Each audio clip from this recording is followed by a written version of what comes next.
Hello, welcome to the Hoop Collective podcast. We talk about the NBA, which we're doing on Sunday evening. Joining us from Atlanta, where like the Bucks, he spent the entire weekend there.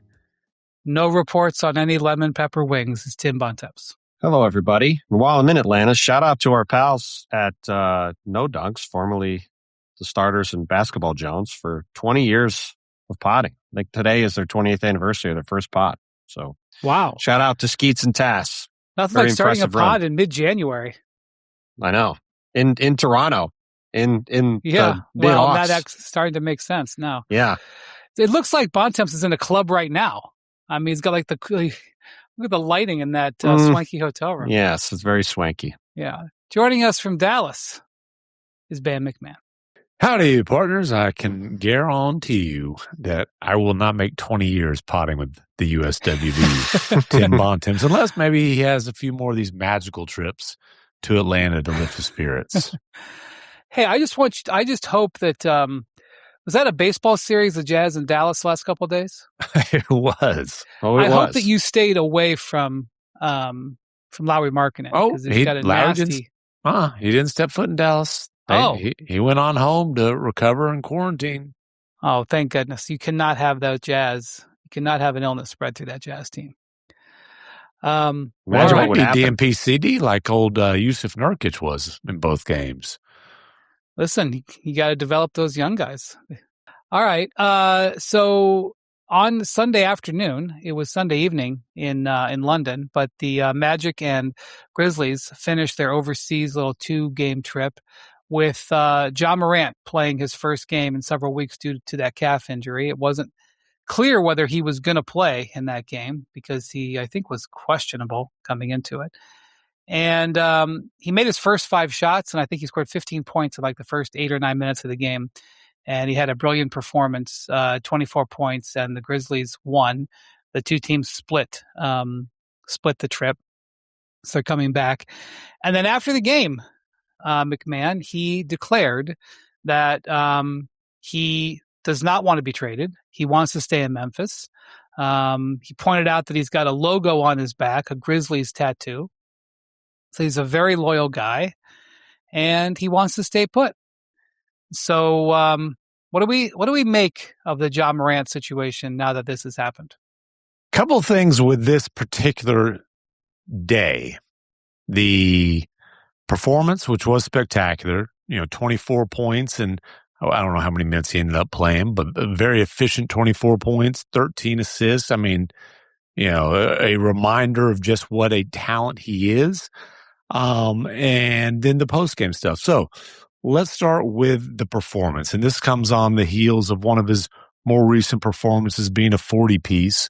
That was in an overtime loss to Philly. But one of the big questions around the league about Ja was, is he really declining or is he just kind of going through the motions, but he's still that level of player? And so, I think those flashes tell us, hey, if Ja still wants to be an elite player, it's there.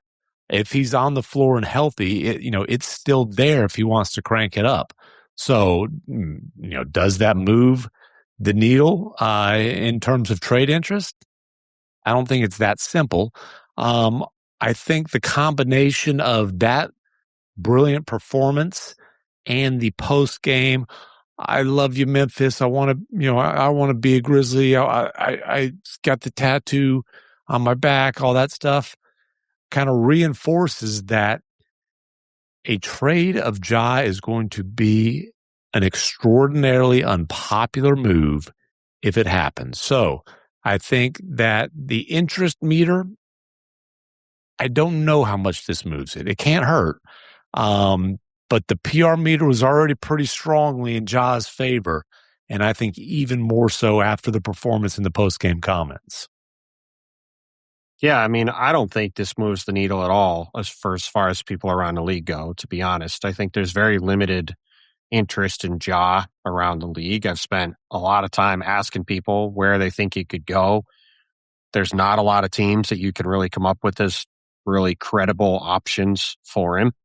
And I think what you said, MacMahon, is really the thing that's sort of been the undercurrent of this whole story. Obviously, Memphis is a very small market, and so it's a little bit hard at times to get the read on things, what it's like there from a national perspective. But I'm in Atlanta. Obviously, Atlanta traded a guy who was a popular point guard here for a long time a couple of weeks ago, and they did it for not very much in immediate return other than salary relief, right?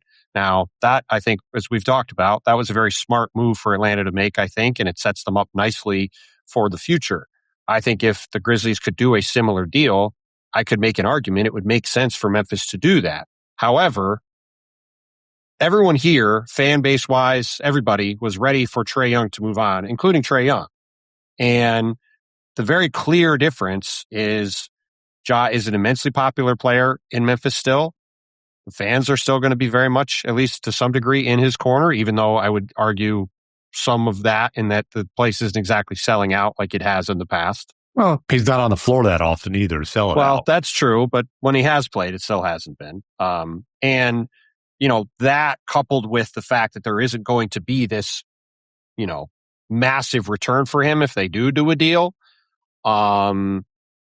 I think the combination of that, like you said, it makes it very, very difficult for Zach Kleiman, I think, to find a way to do a deal. If they ultimately decide to do one, that's not going to do anything but really upset everybody in Memphis, whether it should or not, because it's not like they're going to walk out of this. Like, they're not getting a Desmond Bane package for Ja Morant if they make a trade. And that coupled with the popularity, coupled with him saying he wants to stay there, it is a very complicated situation to try to navigate now. Do you think any part of their not making it a secret that they were taking, let's just be honest, like Shams reported it, but you didn't see the Grizzlies come flying out denying it, which you sometimes see. Do you think there's any part of the strategy here? Because obviously the Grizzlies had to, they're smart guys in their front office. They knew that there weren't going to be people banging down the door with, gigantic trade offers. And the reason they know that is because they just went through a trade scenario last summer and they traded Bane. As we talked about before, they traded Bane because his value was higher. Well, and they just saw Trae Young, a similar player at a similar position, go for not very much either. Right. So they knew that when this came out, even though, part of the strategy of letting a trade, sometimes not all trade requests or trade situations of star players are the same. But when a team is okay with it getting public, part of the strategy often is, I'm not saying for sure it is here, but part of the strategy is you want to elicit better offers, The only thing I'll push back on it is I don't think that Zach Kleiman was thrilled that this went public. I don't think that, I think this is a case where he's trying really hard. Yeah, he didn't deny it.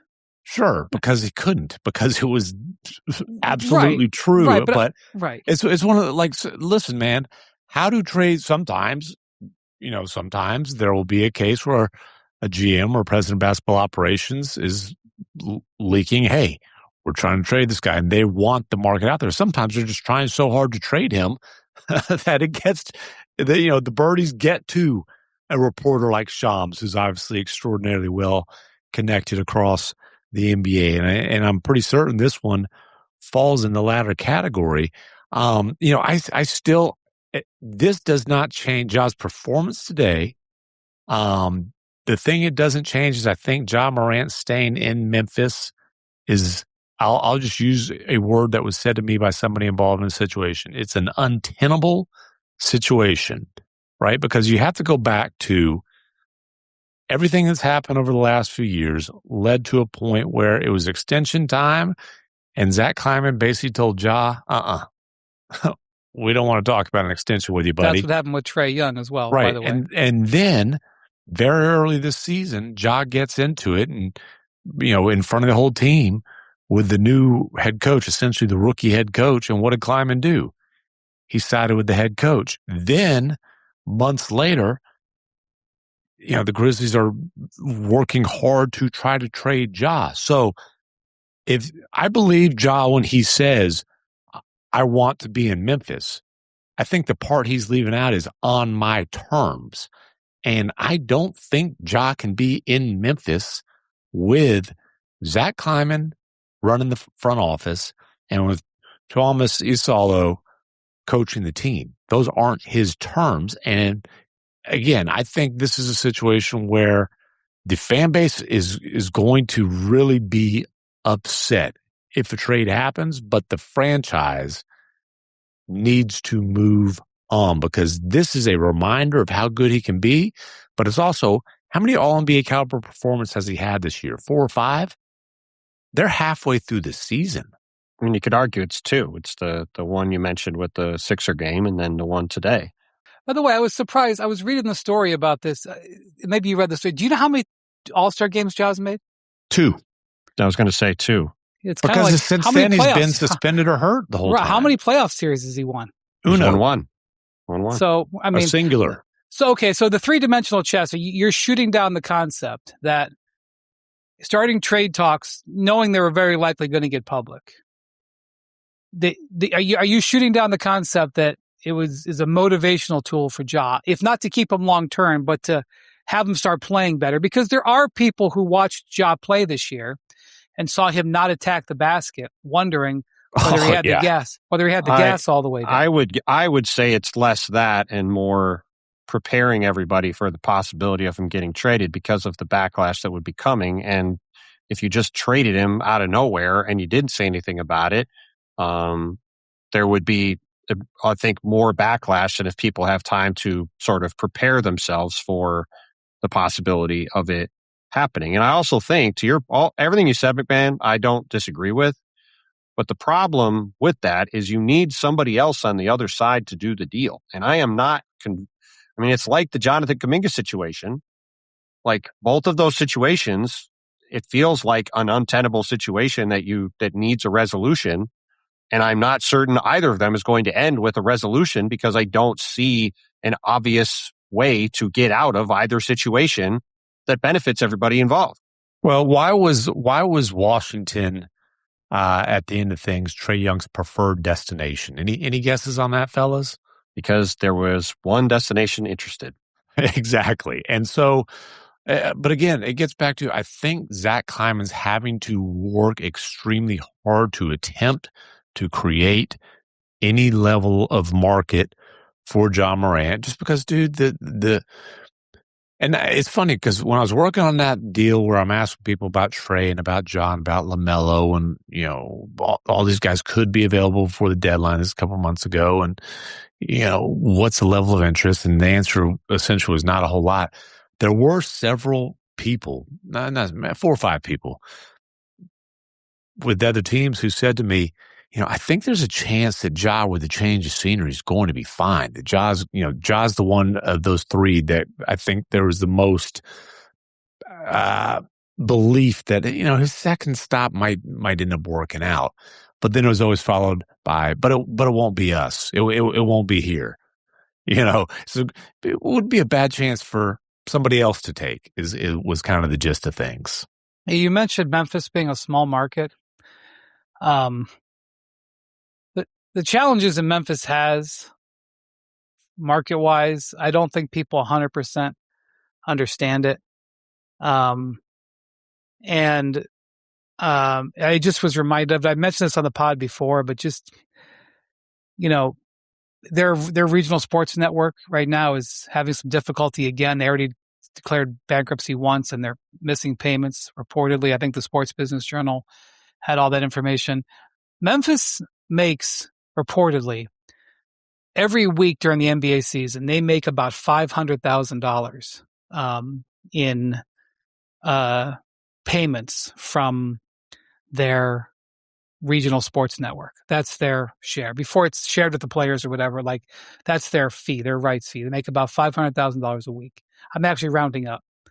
Ja makes $275,000 a game.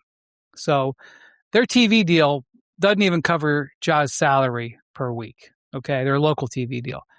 The Lakers. It doesn't cover. Does it cover Zach Edey's? The Lakers. Seriously, it's the Lakers, close.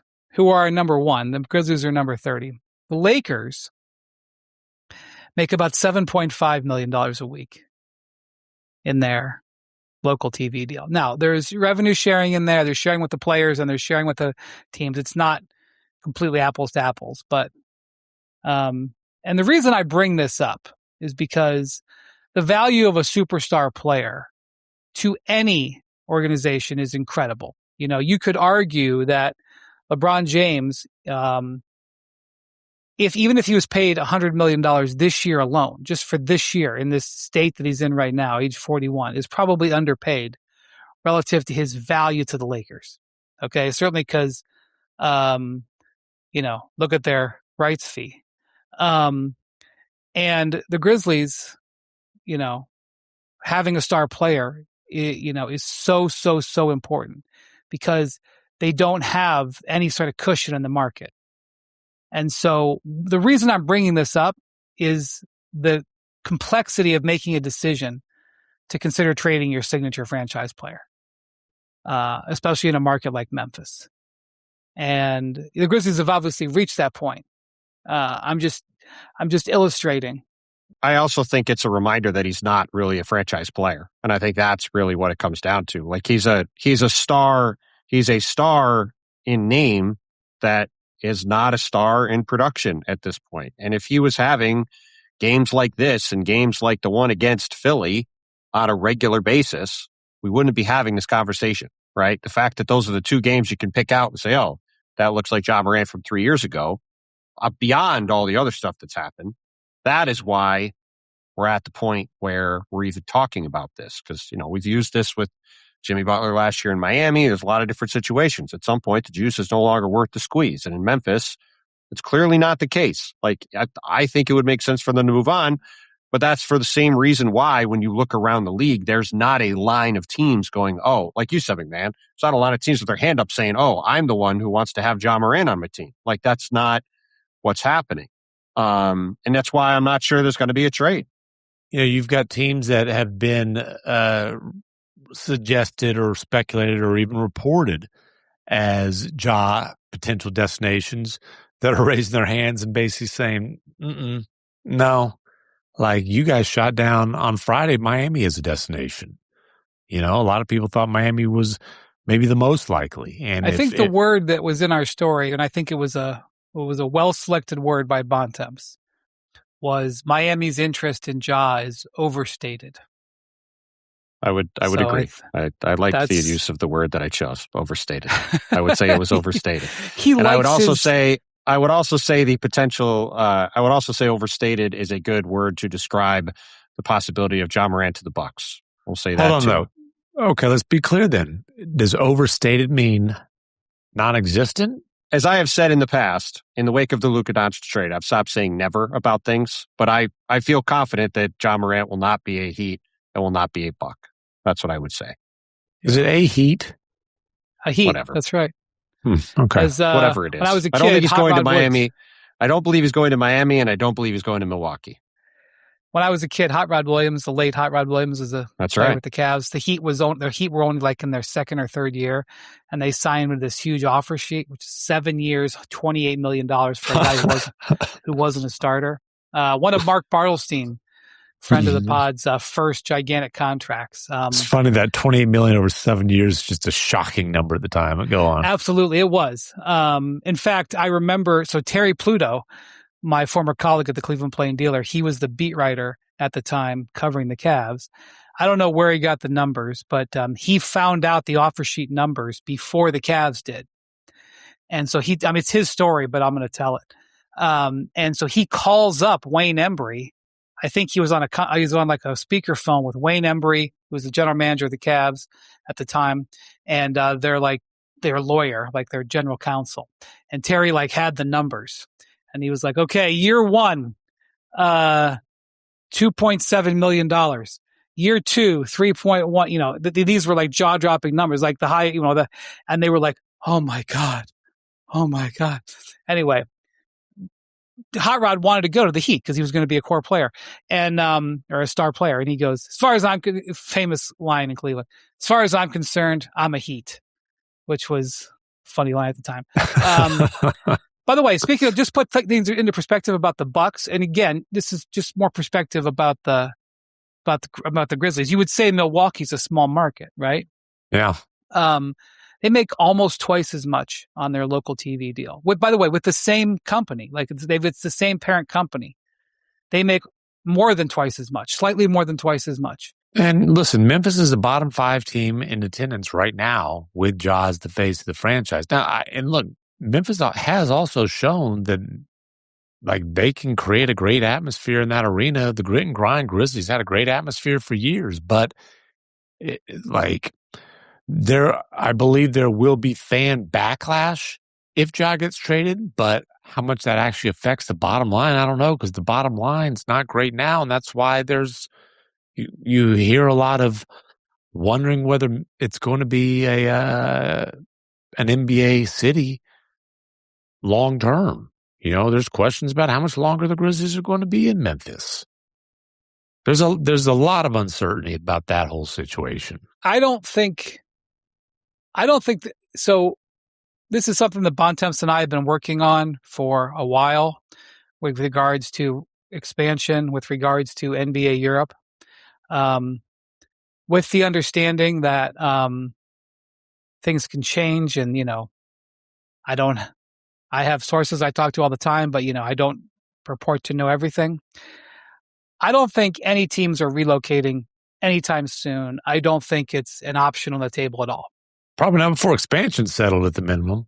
Well, yeah, I'm just. He's just saying he doesn't think that's on the horizon. I just don't think. I just don't think it's happening at all. Yeah, I would tend to agree, at least as of what we know today. Yeah. But at the end of the day, it's what you said at the end, MacMahon. Like setting that part aside, there's just an immense amount of uncertainty. I mean, look, like there's even uncertainty with like Zach Edey, right? Who, when he's been on the court at times this year, has been awesome, but he's had all of these ankle issues, and like there's questions about him going forward. There's uncertainty about, okay, if you trade Ja Morant, what is the future for Jaren Jackson Jr. in Memphis? What do they decide to do there? Like there's just a lot of stuff that's all tied back to and all goes back to, a couple of years ago with Desmond Bane and Ja Morant and Jaren Jackson Jr. This looked like a team that was going to be a factor in the West for a long time. And fast forward not that much farther into the future, Bane is gone. Ja could soon be gone. And you could be staring at a total rebuild again. And the foundation of that thing is just falling out from under what it looked like it was going to be very quickly. It's gone from I'm fine in the West to man, what a mess. I did poke around about the Jaren yeah, Jackson. that one prepared. You don't always have to point out my brilliance. Listen, I enjoy it. I poked around a little bit about the Jaren Jackson Jr. situation, and my understanding is he doesn't necessarily want out. Like there have been people around the league who have suggested that's the case. I'm told that's not necessarily true. He just wants to understand what the plan is. And, Wendy, last time we talked about this, you mentioned what Jaren Jackson Jr. wants, just like what Ja wants, might not end up mattering in the end. This might be step by step a complete teardown of the Memphis Grizzlies. I think it just depends on if they trade Ja and what they trade him for, right? They're not going. The point is you're not trading Ja Morant to immediately get better. You're trading Ja to turn the page and to try to position your franchise to be able to rebuild. Well, the one thing about the Grizzlies that I think is important to know, I wrote a story about this a couple of years ago. Robert Parra, their owner, is sort of a mystery man. Like he's a mystery man to his own fellow governors in the NBA. Like he doesn't come to many. He very rarely even comes to a Grizzlies game, and very, very rarely comes to NBA any NBA stuff. I've been to dozens of games in Memphis. I don't believe I've ever seen him.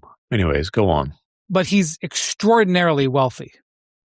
He's one of the top 5 richest owners. I think his net worth is somewhere in the $25 billion range.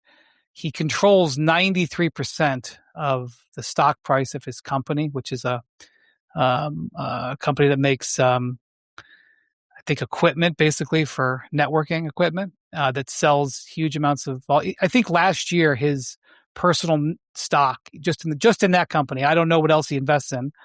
Just his own stock in his own company went up by $7.5 billion. He made $7.5 billion in net worth, and he made another I think $200 million in quarterly dividends. So like his salary was something basically $200 million. So the Grizzlies have and he owns a preponderance of the shares. He's a strong controlling owner of the team.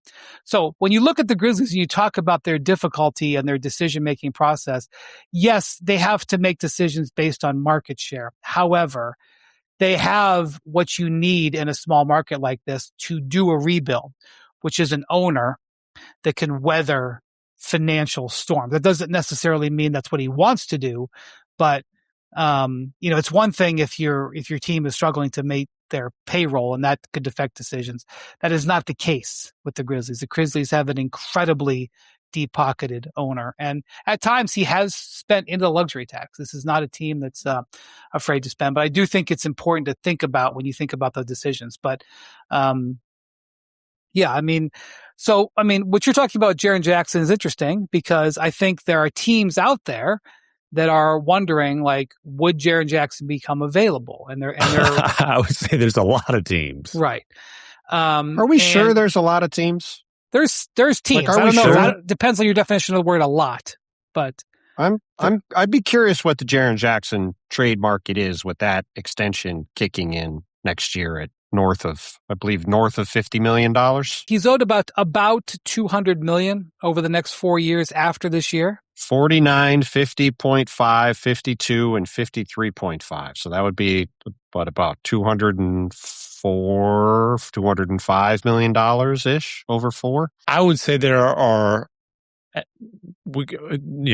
several teams that have interest, and then we can get down to what price is and, what kind of bidding war there may or may not develop. But there's interest from several teams for sure. Yeah, I don't think it'd be zero. That would be an interesting test case for the new financial reality that the league is in to see what the market would be for him. Because, we've been talking about these kinds of Jaren's probably a higher level player than a lot of these other guys, but going back to Brandon Ingram last year, to Trae Young, to Ja Morant, to Zach LaVine, to Kevin Durant, like a lot of guys, high profile, big name players who are good to very good to great players have either struggled to be traded or have had limited trade markets over the past couple of years at big numbers. So especially with Jaren at a lower number this year, it would be an interesting time to potentially do that trade because it would be a little easier to get to a $35 million number than a $50 million number in 6 months. But it would be an interesting test case for where things are at if they do trade Ja in this hypothetical world, and then they do talk to Jaren and decide to do something with him, what his market would look like and what he would get in a return. I think it would give us a sense of what future trades might look like as we move forward. Yeah, so I think there are teams out there saying, I wonder if Jaren Jackson will be available either maybe in a surprise by February 5th or this summer. And I think the same thing happens with the team you're going to see on Monday, Bontemps with Giannis. Now, I talked about this when I was on Countdown on Friday, which, by the way, we saw 2 great games on Friday from Countdown. The Cavs, Sixers came right down to the final seconds. And then an excellent game between Minnesota and Houston. Although the game next Saturday, night, Minnesota, holy moly, yeah, that's a tough back-to-back for Minnesota, man. Yeah, a couple tough losses. Yeah, so Ant didn't play on Friday, still protecting this toe infection. I guess they didn't want him to play the back-to-back, so he played on Saturday. Man, did he play on Saturday. Put up 55. I guess his toes feeling okay. Ant versus Wemby might have been the most entertaining game of the season. That was a blast. It's on the short list. It was a lot of fun. And I got to actually look and see what their schedule is if they play again, because the last time they played, I believe that's just the first 2 games over the last week. Yeah, good. Because Ant had the game winner in the final minute a couple weeks ago. No, you know when they might play again? May. Or even April. That could be a 3-6. Yeah, there's very difficult to predict the Western Conference. But anyway, I mentioned on Friday that, I was asked by the producers in the meeting before the show. They're like, "What's the biggest question in the NBA right now?" And I was really tempted to just give sort of a vanilla answer to move through it. But Wendy wanted to go viral. The biggest. Oh no, my little camera gets the hand motion. So here's the thing: since we came to Omaha, MacMahon we've all gotten upgraded tech. Get away from me, camera. We've all gotten upgraded tech, including these special cameras that have AI on them. Poor MacMahon has just no idea what's going on with it. And he just doesn't know how to work it. And so it reacts to hand motions, and MacMahon... I don't know how to get it out. Back up off me. How do I escape? If you're not watching on YouTube, MacMahon, we can see MacMahon's nose hair. Seriously, how do I? No, not a close up. There you go. Here we go. Okay. What a good looking guy. I did trim my nose hair this morning. No, thank God for that. Oh my God. That was amazing. That's what I get for trying to get my Wendy impersonation going. Yeah, right. Yes. Let me keep that. So anyway, man. I was just like, well, if you want to know the answer to the biggest question in the league, is really Giannis not going to be traded? And I know what Giannis has said. And I know what Doc Rivers and the Bucks have said. I'm not calling them liars. I am just saying, if you're asking me what the question in the league is, as I talk to teams, that's what they're saying. To the point where teams may, and look, I want to be clear. It's not like there's other stars on the market right now that a team that was like. That's what I was going to say. That's the thing. The reason the Giannis talk is putting the league on hold is because there's nothing else to do. Superstar wise. That's what I mean. There's nothing else to do. There's Anthony Davis would have potentially been a guy some of these teams might have looked at. Now Anthony Davis is hurt, right? Nobody's interested in Ja Morant, really. There's nobody who's interested in Trae Young, Zach LaVine. Right. So it's there's Lauri Markkanen's only available if you want to make a crazy offer. Right. So if you're one of these teams saying, hey, we could push our chips in and do something, it's well, we might as well just wait and see if Giannis Williamson comes available. is not. I know people keep asking about Zion. I do not believe Zion is I suppose if you called and offered Victor Wembanyama, that they would do the deal. So everybody's got a price. But given some of the trades the Pelicans have made, I'm not sure about that. Right. It's just it's easy for everybody to say, well, let's just wait and see if Giannis comes available, because there's no opportunity cost. You just might as well wait. So everybody's waiting. Well, I do think there is an opportunity cost for somebody. Again, the AD thing would have been interesting because some of the teams that could potentially have been in the AD market might have also been in the Giannis market had Giannis become truly available. And the thing about it is that the Bucks have absolutely dropped a couple of bombs in the last week. And I don't know what to expect I've been around the NBA too long. And you mean by that they've had some absolute dud performances? Yes, awful that's performances. What he meant. Yes, and not displaying this is a team that's gonna, that is ready to ramp up. What were they down on the road to the Spurs? 35 at one point. Well, it was a 10. It was a 12-point game at halftime, and they got outscored 40-16 in the third quarter. And then there was they got smoked they got smoked at home by Minnesota, and Giannis booed back at the crowd after getting booed. And look, a Monday afternoon game in Atlanta is not a game typically the road team wins. Just like a weekend noon game in New York is not typically a game a home team wins, or a noon game in LA is not typically a game the road team wins. Those are. Well, why not in Atlanta? People to have a good time in big cities. They had a back-to-back, so they played Wednesday, Thursday. Well, they played Tuesday and Thursday, I believe, didn't they? I guess you're right. Yeah, so their last game was Thursday. That's right. Played in San Antonio on Thursday. It is tradition in the NBA that once you go out on a road trip, that you stay on the road, that you don't go. There's a bunch of different reasons why. So even with 3 days off, and also the fact that it's not exactly balmy in Milwaukee in January, so they flew to Atlanta on Friday afternoon, and so they had Friday night, Saturday night, Sunday night. We'll see you Monday morning. They had practice the last couple of days at Georgia Tech. Went to both practices, and this is going to be a great hoop collective jinx. I mean, look, the Bucks should come out. Seriously, the Bucks should come out and play great. 20. Listen, Atlanta's playing terribly right now. Atlanta's struggling right now. I mean, they just got back from the West Coast and got smoked on Saturday night by Boston. So, we'll see what happens on Monday. But yeah, so you've gone to both Bucks practices. By the way, on Saturday, I should note that Jaylen Brown in his hometown of Atlanta put up 41 in that one that you were at. Celtics are playing great. And Jason Tatum is getting closer to coming back. So he was there too. And so anyway, you've been around the Bucks last couple of days. What do you have to report? I mean, the Bucks, I would say the Bucks messaging is consistent with what it's been. There's been no talk about Giannis getting traded. I don't anticipate him getting traded. I think their expectation is to do what they've done the past few years at the deadline, which is be very aggressive under John Horst to try to get better, add to the team. We'll see what aggressive means. We'll see what that turns into with what gets added to the roster.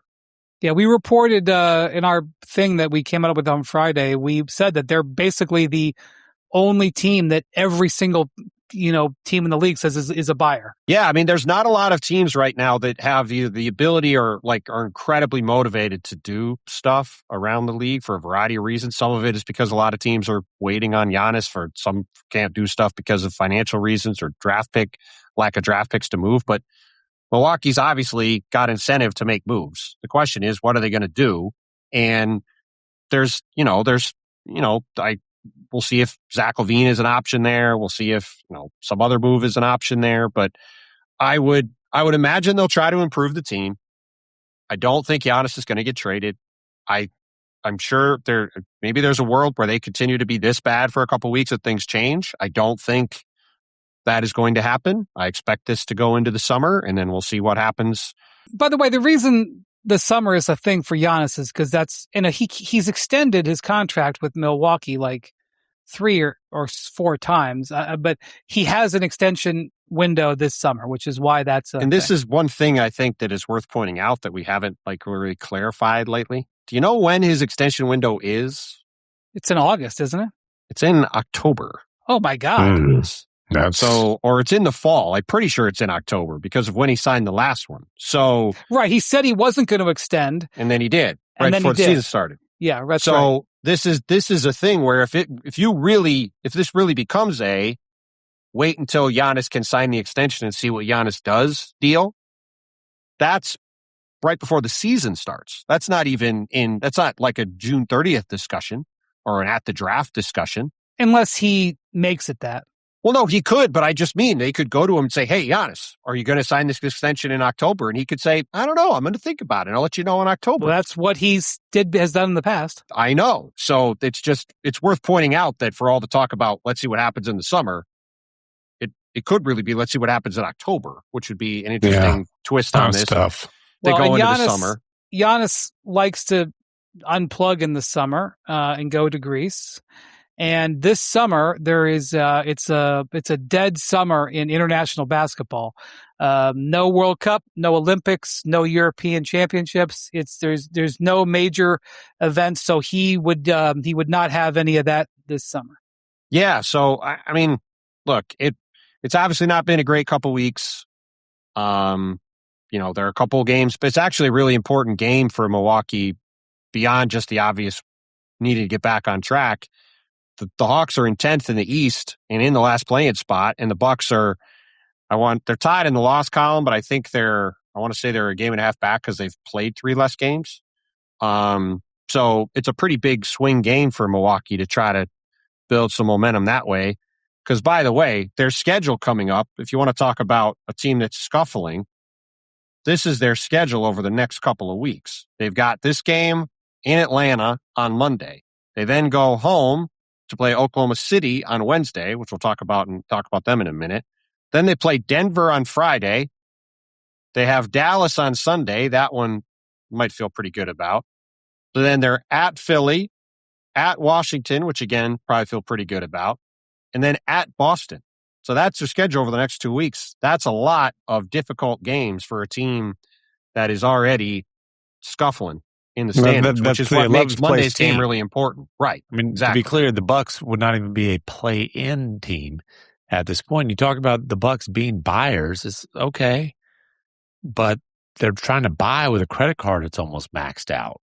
It's not like they've got a lot of purchasing power, although if they want to talk about one of those, far out picks, I think there will be some interest if they want to talk about those. Well, and also maybe, is there a world where they do, say, a Zach LaVine trade where it's like the Trae Young deal and they just send out contracts and they don't have to send a pick? Like maybe that's a deal. Bontemps and I had a quote in our story.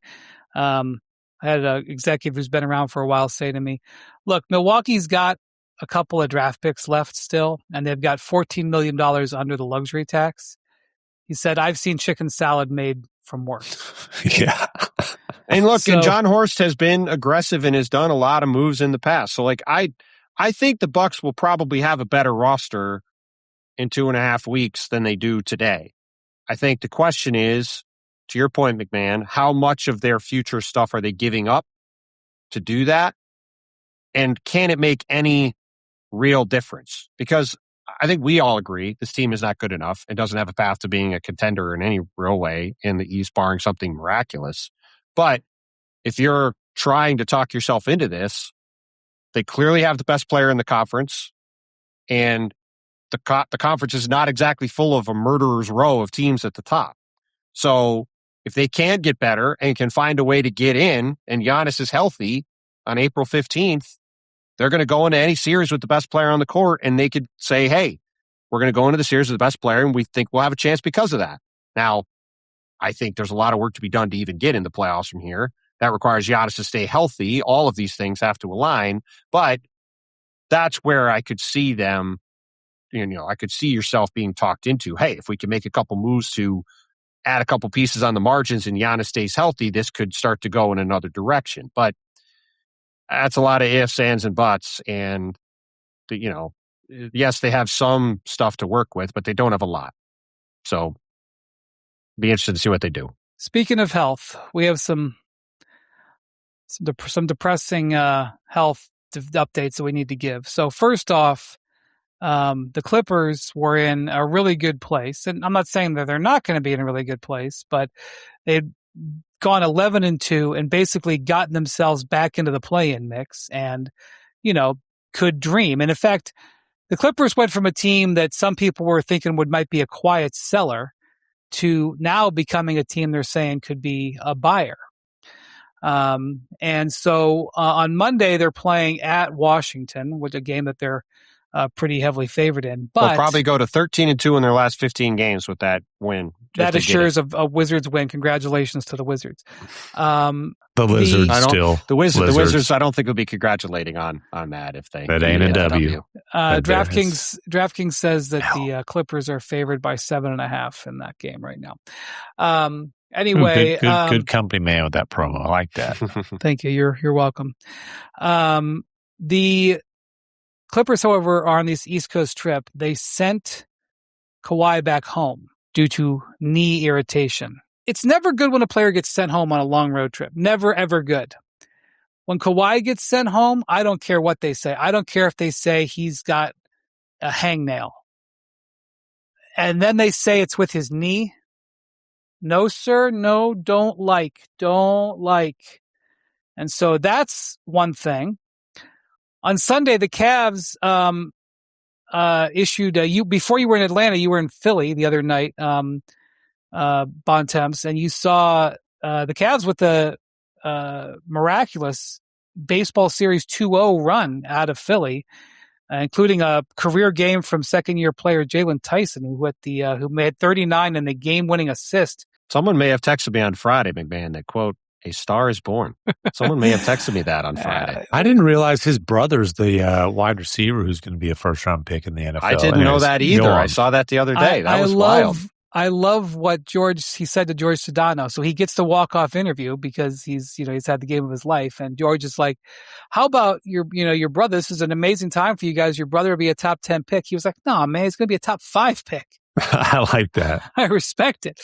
Anyway, I was being facetious when I said A Star Is Born, but I know. But the man had we're just having a little fun. Listen, Yeah. we're having a little fun in Cavs Corner. You're about to have some sad news in Cavs Corner. A couple nice wins. It's okay. So on Wednesday, Darius Garland just had this not good looking fall on his right foot, and instantaneously he said that's not good. And so he had an MRI, and they diagnosed him with a toe sprain. Now the thing about it is they say 7 to 10 days he'll be reevaluated. So that doesn't sound bad, but last year, you have turf toe and it derails seasons. And he had turf toe last year and it derailed his season, and it's still affecting this season. The interesting thing about this is it's the other foot. I know. Right. But that's the interesting thing about it. No, I know. I don't know if that's, I guess that's good news that it's not aggravating the one that's been bothering him. I don't know. Maybe he's got toes that are susceptible to this. Garland for like 2 years kept getting hit in the face. Like this happens to. There's some guys who have this happen to them, but like Dwight Powell is a league leader in that. Go on. Yeah, there is something about this. Where some players get hit in the face. Garland kept getting hit in the face. He had a concussion, then he broke his jaw, and then he kept getting hit. He hurt his eye, and now he can't avoid toe injuries because he had the toe surgery last year. He comes back, he's just ramping up, and he re-injures the same toe in Miami a few months ago. He's just getting back to full speed from that injury, and now he does his right toe. I'd like to chime in further, but you guys outlawed me from any toe analysis after my discussion on mid-range jump shots last year. Correctly, by the way. Correctly.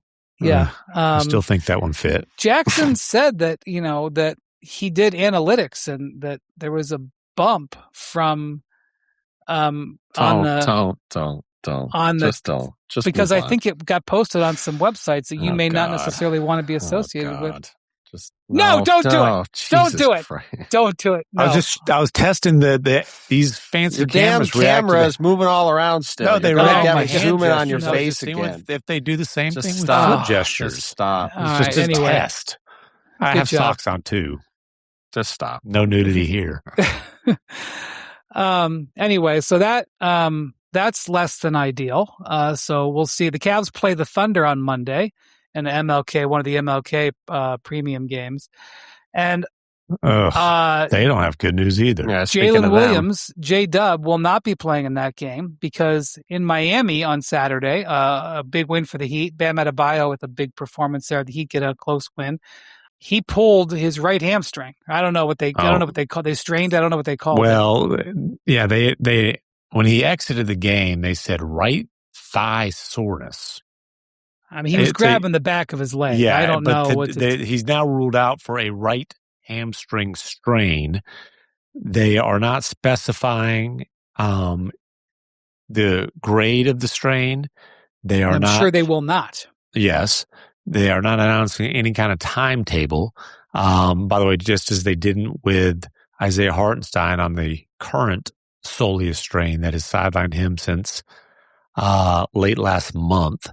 But, just in case you're wondering how J-Dub felt about the situation, you kind of have to have like an eye for art and be able to interpret stuff for this. But on his Instagram stories, he posted a picture of a little kid sitting in the toilet bowl and flushing.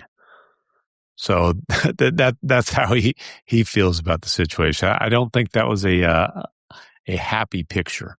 He's been talking about how his wrist injury, which needed 2 surgeries, he was saying the other day, like I'm paraphrasing, that people don't understand that this injury, like this isn't something like you have the surgery and then you're back. He's like, he says it might take a year or more. His 3-pointer is not. He's shooting like 27.5% from 3. He doesn't have full range of motion back in the wrist. He missed 19 games to start the season. It's been and he's contributing, but he's not the player that he was last year. There's been a lot of frustration. And now look, a best case scenario with a hamstring strain, you're looking at 2 to 4 weeks. Well, and it's 3.5 weeks till the All-Star break. So to me, I have no knowledge. I've talked to literally nobody in Oklahoma City, but it would seem unlikely to me that we see Jalen Williams until at least after the All-Star break. And, I have a lot of sympathy for him because, like you said, MacMahon, it's been a really tough few months for him. He obviously had the unbelievable performance in the playoffs, 40-point game dealing with this thing with his wrist. But this has obviously been a tough thing to get back from in the season and trying to come back and play midstream and keep up with everybody. He comes back, they start scuffling and losing some games. Now this happens. But hopefully, he can get himself healthy for the stretch run and get back out there then. But, it's at least for the next few weeks till the All-Star break. I think it's unlikely we'll see him back out there. Nice, happy updates at the beginning of the week with all these injuries. Before we go, I should say that the Lakers won tonight against the Raptors, a needed win. Desperately needed win. I think they'd big lost night, second night of a back-to-back. That's a big one. I think LeBron for some of the players, not for Luka. Luka did not go. Did he go to Portland or did he just skip going? I didn't see him on the bench when I was watching the game. Luka's been known to sit out if it's a road home back-to-back to spin the road part on the couch. That's something that's happened before. Well, LeBron played in both ends of the back-to-back, and that's 2 back-to-backs he's played in now, and the Lakers won. LeBron can't miss another game to avoid not being eligible to make All-NBA for a 22nd Yeah, I'm season. not sure that's the motivation. I think I'm not saying it is. I'm not saying it isn't. It's interesting that he can't miss another game. That's he played well tonight. Yeah, he had 24 points. He's played over 30 minutes in both those games. By the way, DeAndre Ayton, maybe his best game as a Laker in this one. He goes 10 of 10 from the line, 13 rebounds. Yeah. No, 10-10 from the floor, you mean? Oh, I'm sorry. 10 of 10 from the floor. 25 points, 13 rebounds, 10 and 10 from the floor. 5 of 6 from the line, which is still pretty good. Yeah. Speaking of LeBron, we'll also find out on Monday if he's officially not going to be an All-Star starter for the first time ever, and after being an All-Star starter 21 years in a row. When the Except starters he will be an All-Star starter because with he's an going to make the asterisk team. on this weird thing. Are we sure? I'm not sure he's going to make the team. Well, I don't know. Rich I'm Paul, sure Adam Silver's going to put him on the team. Well, I don't know if we if- didn't talk about reserves last week, but there's a lot of good players in the West. we did. We talked about Pascal Siakam. Well, we did talk about one reserve. That's true, but I didn't end up putting him on my team, and I didn't have Kawhi in the team either. And he was the commissioner's pick as the extra guy to get to the 16 American players, and he's had a better year than LeBron for sure. Who has more power, Adam Silver or the USWB? Well, I'm just saying it's hard. I know it'll that be an interesting LeBron case. has said that he didn't use the words that Rich doesn't speak for me, but he's basically said Rich is his own man when it comes to his podcast. But on the podcast, Rich's podcast with Max Kellerman, he said LeBron doesn't want to be a charity case for the All-Star game. Now, if he was averaging 8 points and limping to his final year, that's fine. Yeah, He's going to be an honorary guy who didn't have anything close to those numbers as last year. If LeBron isn't in the 24, it's going to be seen as a charity case. And he shouldn't be in the 24. How do you know he's not going to be in the 24? Because his numbers aren't good enough, in my opinion, to be in the 24. Good. Well, his numbers are fine. Like he's having good year. The Lakers aren't good enough to have two. They're in fifth place. Okay, let me ask you this: how many All-Stars are the Thunder going to have? Well, I mean, we can do this. We can do this from the other day. Right now, we can actually go through the reserves in the West, and I can lay them out. Did you have Chet Holmgren? Okay, so that's interesting because I'm just telling you, there's going to be a strong push from OKC to get Chet, and a big part of it is I think it's a no-brainer, but there's never been a team that's had a 80-plus winning percentage not to have at least two All-Stars. Chet doesn't have the big scoring numbers, but he definitely has the defensive impact, so there's going to be a big push there. Yep. I remember when I was covering the Cavs and they were on their way to 67 win season. 66 win 66. season. I don't remember what their record was at the break, but it was pretty damn good. Mm-hmm. And only LeBron made the team. And it wasn't 800, but it was like mid to high 7%, 700. And I remember Ben Wallace said it was a Travis Shamockery. And then Mo Williams made it as a injury replacement. There you go. His one All-Star appearance, I believe. I mean, these were the players that I had in. From OKC, I had just starters and reserves together. I had Shea and Chet from OKC. That's 2. I had Victor from the Spurs. That's 3. I had Jamal Murray and Nikola Jokic from the Nuggets. That's 5. I had Anthony Edwards from the Wolves. That's 6. I had Alperen Şengün and Kevin Durant from the Rockets. That's 8. Are you saying Şengün's got a better case than LeBron? I think so. I would agree. Think it's, maybe, but he hasn't been playing great the last few weeks. Go ahead. Okay. Well, he was hurt for a little bit, but sure. I had Devin Booker from the Suns. That's 9. Ooh, controversial. I had Stephen Curry from the Warriors. That's 10. Mm-hmm. I had Denny Avdia from the Blazers. Yeah, that's 11. And then I had Kawhi, but I had one other person that I'm now not remembering. Kawhi's 12. Oh, did I not? I didn't say Luka. That was who I didn't say. I skipped over the Lakers. I had Luka as the other one. Yeah. That was 12. And then I had Kawhi as the 13th person. I was going to say, if you want to point out he's on the bubble, I say you're right. I think it's going to be hard for him not to be in the game. And certainly it's not a charity case. You would take him over Şengün then. Murray, I'm not prepared to do the full analysis. Okay. Jamal Murray has to be an All-Star this year. By the way, it'd be his first All-Star appearance. And I asked him, they were in Dallas, what would that mean to you? He didn't enjoy the question. He basically said that you guys have to find another narrative. I'm like, okay. Well, look, I was put it this way. He's a no-brainer All-Star. If the coaches 100%. get to the last line, and I don't, I'm not looking to draw the ire of the Thunder fans. If the coaches get to the last line and they're trying to decide between Chet and LeBron, come on. I can't see the Rockets getting 2 and not the Thunder. I don't know that Şengün's got a stronger then the case last than line Chet. is Şengün and LeBron. Whatever. Whoever you want to make the last line. Okay. I mean, LeBron has been fine.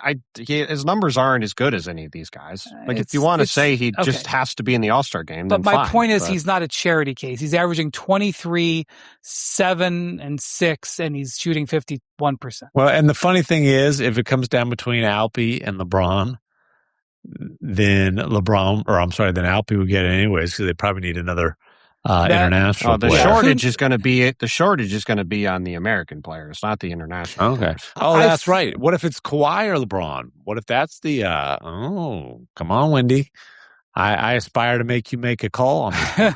Well, you know how I feel about the Clippers. I was on the verge of being vindicated. And the funniest outcome of all of this would be the one I laid out in the column, which is there needing to be one person added, and Kawhi being the very obvious person to add, and adding Kawhi to the All-Star game at the Intuit Dome with the aspiration stuff hanging over the Clippers and Kawhi and the league going into the All-Star game. We got to add this guy as the clear guy to add. And by the way, he would be the clear guy to add then. He's been incredible. But and then, by the way, his knee's acting up and he can't play anyway. Yes, that's the other part, too.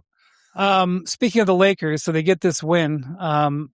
They begin tomorrow. They leave for an 8-game road trip. I guess they don't really leave for that long because they go to Denver and then they come home to play the Clippers. So I guess they're actually leaving. Yeah, at Denver Tuesday, at the Clippers Real Thursday. Quick, off ramp here, 30-second timeout.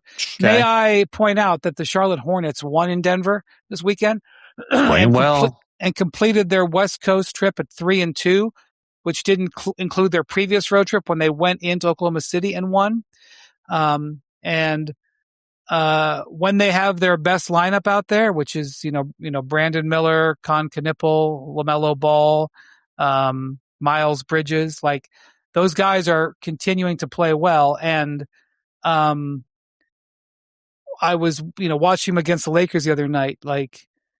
They got some juice. They can score. They're 7 games under 500 because they didn't play 11. well with Miller out earlier. Yeah. But they got some juice. I have upgraded to become lukewarm on LaMelo. By the way, they're 5.5 points per 100 better this year when he's on the court, and they're +3 overall when he's on the court. Like, he's had a really good season for them. So one of the whispers at the beginning of the year were, does Trae Young get traded? Does Ja Morant get traded? And what about LaMelo with Concanipo sort of coming in as a new cornerstone? Obviously, and the Trae got answers are traded. yes, probably, and doesn't look like it. Well, I'm just saying, like, what I'm saying is that the Hornets are putting something together here. And, you know, they've been very patient in this rebuild, but I think of what you'd say about the Hornets, if you go look at their moves for the last, what do you want to say, Bontemps, 18 months? Yeah, last couple 2 years. Like, since the new owners took over. They've made, and like, none of them are like, okay, let's lead the Hoop Collective or Countdown or NBA Today with them. But they just keep stacking like smart moves where they'll make a move and they'll pick up a good asset, or they'll make a good draft. They got a top 2 protected pick from the Mavs next year. It looks pretty good. But they do. I believe that was the previous regime, but yes. So anyway, no, it was them. They went into Denver and won, and I know that that Jokic isn't playing, but Denver's been very, very good. They were number 2 in the West when the Charlotte came in there on the 5th game of a West Coast trip and beat them. Which, by the way, before they did that, Golden State won. And I think Golden State is now won 11 of 15. Golden State beat Charlotte, and that win over Charlotte is, I'm going to say that's a nice win. Frankly, it's a good win. And 11 and 4. Well, the really Lakers sure didn't beat Charlotte. And I think they're 5-1 on this last the Thunder, the Nuggets, and the Lakers lately. That's pretty good. Yeah. Jonathan Kuminga played none of those 15 games. Okay, Lakers schedule coming up. Now, the Lakers have been a very good road team this year. Just a side swipe. 13. Well, it's fine. He might get traded and go average 20 and 10. He's just zooming around. People think that this guy is like Bob Cousy. All right. I don't think they think he's like Bob Cousy. People who like Kuminga don't know who Bob Cousy is. They think he's like, I meant to say Bob Pettit. I misspoke. I was, sorry, it's my fault. Maybe Jackson will help me. Also an insult to Bob Pettit. Here, we'll freeze so Jackson can fix it. People act like he's Bob Pettit. Good job, Jackson. There you go. All right. Schedule: at Denver, at the Clippers, at the Mavs, at the Bulls, at the Cavs, at the Wizards, at the Nets, at the Sixers, and then all the way back to the Sixers game is back home. They go home, play the Sixers the night of the trade deadline. So they're on the road through the trade deadline. Well, the Clippers game's a quasi-home game, and the Mavericks game might be a quasi-home game. I don't know if Lucas sold his place in Dallas or not either. Maybe they can have a slumber party. There's also a Knicks game in there that I skipped over. The ESPN app cut it off somehow. But it's Knicks Nets to end the road trip in New York going into the trade deadline. Yeah, so they're basically gone. I mean, again, they'll be home, sleep in their beds for a couple of days when they're playing the Clippers. But they're basically... Crypto.com is... they're gone till the trade deadline. Is this the Grammys? This is the Grammy trip, It's got to right? be the Grammy trip, yeah. The next game is Thursday night of the trade deadline against the Sixers in crypto. It's the next time they'll have a home game. That game in Cleveland, that's national a long time. TV game. The 16-day road trip? Well, again, they Holy come cow. home. They come home. But I'm saying they don't play a home game for 16 days. Yeah, so that's crazy. Yeah, the question is, when we get to the trade deadline, where are the Lakers going to be, literally? Like, where are they going to be as a team? I will point out that game in Cleveland, which is on January 28th. It's possible it's LeBron's last game in Cleveland. And so... No, or he might have like 41 more.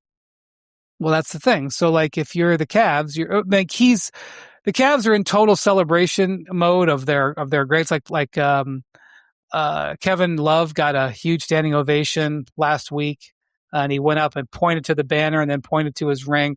I was on NBA Today the next day with Amon Shumpert, and I was like, Shump, you got to go back. It's got to be Amon Shumpert night. Like, just bring the 2000 because it's 10th anniversary. Bring the 2016 guys in.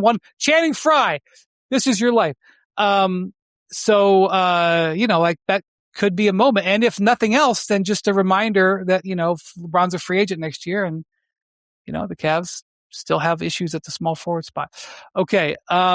So a real challenge here to see how they handle this. Well, I'll tell you one place they'll be, and that's in the bottom 5 of the defensive efficiency rankings. And that's why, like, this team's not going anywhere because yet they are 13-8 on the road. Like, they still somehow do it. Do you see the Lakers getting out of the first round of the playoffs? I think it's more likely they're a play-in team than a second-round team. In all honesty, like, if you watch the game against the Hornets the other night, the Hornets, I have to look and see what the net ratings are. Net I'll rating tell you right now. I'll look it net up. rating being the scoreboard per 100 possessions. And we're past the 41 game mark. So yeah, you're going to have, variances in net ratings. So the Charlotte Hornets Yeah. have a net rating of positive 0.2. Yes. And before, it does not count tonight's game, so it'll probably be slightly higher. But the Los Angeles Lakers have a net rating of negative 1.2. Right. So the Hornets and Lakers are the Hornets have been a better team per 100 possessions over the course of 43 games than the Lakers over the course of 41 games. Going into this game tonight, the Hornets were 16th in net rating at positive 0.2. The Clippers were 17th in net rating at negative 0.9. And the Grizzlies were 18th in net rating at negative 1.1. Those three teams are 11 games under 500, 5 games under 500, and 5 games under 500. The Lakers are now 9 games over 500, and there's obviously not another team in the standings below them in net rating that is over. And look, you can throw tomatoes at net rating with various things. I'm not saying it's the be all end all. I'm just saying the Hornets net rating is better than the Lakers, and the Hornets are 9 games under 500, and the Hornets are 11 games under 500. The Lakers are 9 games over 500, and I'm telling you, after watching that game the other night, because of the dynamics of that particular matchup and how athletic the Hornets are and how they play fast, I would pick the Hornets in a series against the Lakers. Well, because the Lakers can't guard anybody. Yes, if the Lakers can get to a close game, the reason they have a very good record is because they've been incredible in close games. I want to say their record is, I think, 13 and I'm trying to look it up quick. I'll look it up real quick. 13 and 1. They're 13 and 1 in clutch games. So that means in all the rest of the games that they play, they're 12 and 14. So when it's not the reason the net rating matters is, yes, if you have LeBron James and Luka Doncic, you're probably going to make good decisions.